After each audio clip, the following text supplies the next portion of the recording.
MSME sector के लिए corona काल में जमकर राहतों की बौछार हुई, लेकिन इसके बावजूद अर्थव्यवस्था और रोजगार को बढ़ाने में बड़ा रोल निभाने वाले इस सेक्टर का हाल ज्यादा ठीक नहीं हुआ।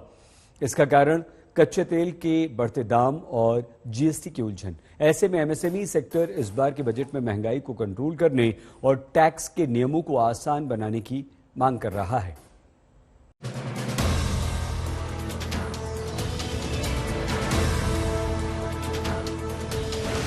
रोजगार और देश की अर्थव्यवस्था में योगदान के लिहाज से एमएसएमई सेक्टर को इकोनॉमी की बैकबोन कहना गलत नहीं होगा। ऐसे में कोरोना काल में सरकार ने सबसे पहले और सबसे ज्यादा राहत इसी सेक्टर को देने का ऐलान किया था, लेकिन कोरोना का कहर कुछ इस कदर था कि एमएसएमई को सरकार की इस राहत के बावजूद कारोबार जारी रखना भारी पड़ रहा है। ऐसे में बजट से पहले ये सेक्टर सरकार से अपने लिए ही नहीं, देश की जनता के लिए भी राहत की मांग कर रहा है, जिससे आखिरकार खपत बढ़े और कारोबार रफ्तार पकड़ ले। बजट हमारी अर्थव्यवस्था की धुरी है। डीजल, पेट्रोल एवं रसोई गैस की कीमत कम होनी चाहिए। पर्सनल इनकम टैक्स 30% से घट के 25% होना चाहिए। डेली कंजम्पशन की चीजें जिन पर 18% जीएसटी है, उनको 12% के दायरे में लाना आवश्यक होगा। इसी तरह रोजगार बढ़ाने के लिए एमएसएमई की समस्याओं को सोल्व करना होगा।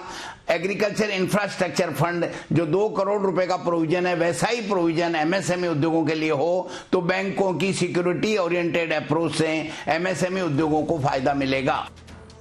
दरअसल जीएसटी के रेट और इसके अनुमान की जटिल प्रक्रिया से एमएसएमई सेक्टर बेहद परेशान है। ऐसे में सेक्टर की मांग है कि जीएसटी को सुगम और सरल बनाया जाना चाहिए। छोटे कारोबारियों के लिए व्यापार करना आसान बनाया जाए और हर पहलू पर नियम के पालन का बोझ नहीं पड़ना चाहिए। जीएसटी, लोन, लाइसेंसिंग या ऑडिट को कम किया जाना चाहिए और कॉम्प्लायंस भी कम होने की मांग ये सेक्टर कर रहा है। कच्चे माल की बढ़ती कीमतों के बोझ से छुटकारा दिलाने के लिए सरकार को जीएसटी की दरों को तर्कसंगत बनाकर छोटे कारोबारियों की मदद करनी होगी। मैन्युफैक्चरिंग सेक्टर में जीएसटी रेट को 18% से घटाकर 12% करने की मांग है। दरअसल इन डिमांड को आसानी से खारिज करना भी सरकार के लिए आसान नहीं है, क्योंकि देश में करीब 6 करोड़ एमएसएमई हैं, जिनसे 11 करोड़ से ज्यादा लोगों को रोजगार मिला हुआ है। देश की जीडीपी में एमएसएमई की 30% हिस्सेदारी है, जबकि मैन्युफैक्चरिंग में इसका हिस्सा 45%, एक्सपोर्ट में 40%। जाहिर है इन डिमांड्स की अनदेखी करना इस सेक्टर की सेहत को नासाज कर सकता है। इसके अलावा एमएसएमई की बाकी डिमांड्स में शामिल है महंगाई को कम करना, कर्ज सुविधाओं का विस्तार करना, इंटरेस्ट सबवेशन स्कीम को जारी रखना, कर्ज पुनर्गठन योजना का दायरा बढ़ाना।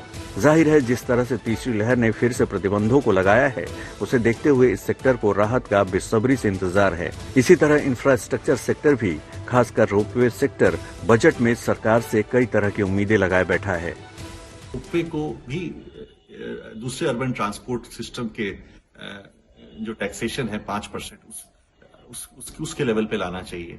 सेकेंडली, रोपवे एक एनवायरमेंट फ्रेंडली ट्रांसपोर्ट है एंड इसमें जगह बहुत कम लगती है, तो इसे सिंगल विंडो क्लियरेंस का हिसाब से अगर क्लियरेंस किया जाए तो इस रोपवे प्रोजेक्ट को फास्ट ट्रैक किया जा सकता है। हालांकि नेशनल इंफ्रास्ट्रक्चर पाइपलाइन के जरिए सरकार पहले ही 100 लाख करोड़ से ज्यादा के निवेश का ऐलान कर चुकी है, लेकिन इस रकम का फायदा हर एक सेगमेंट तक पहुंचे, इसके लिए सभी को फायदा पहुंचाना जरूरी है। आज तक ब्यूरो।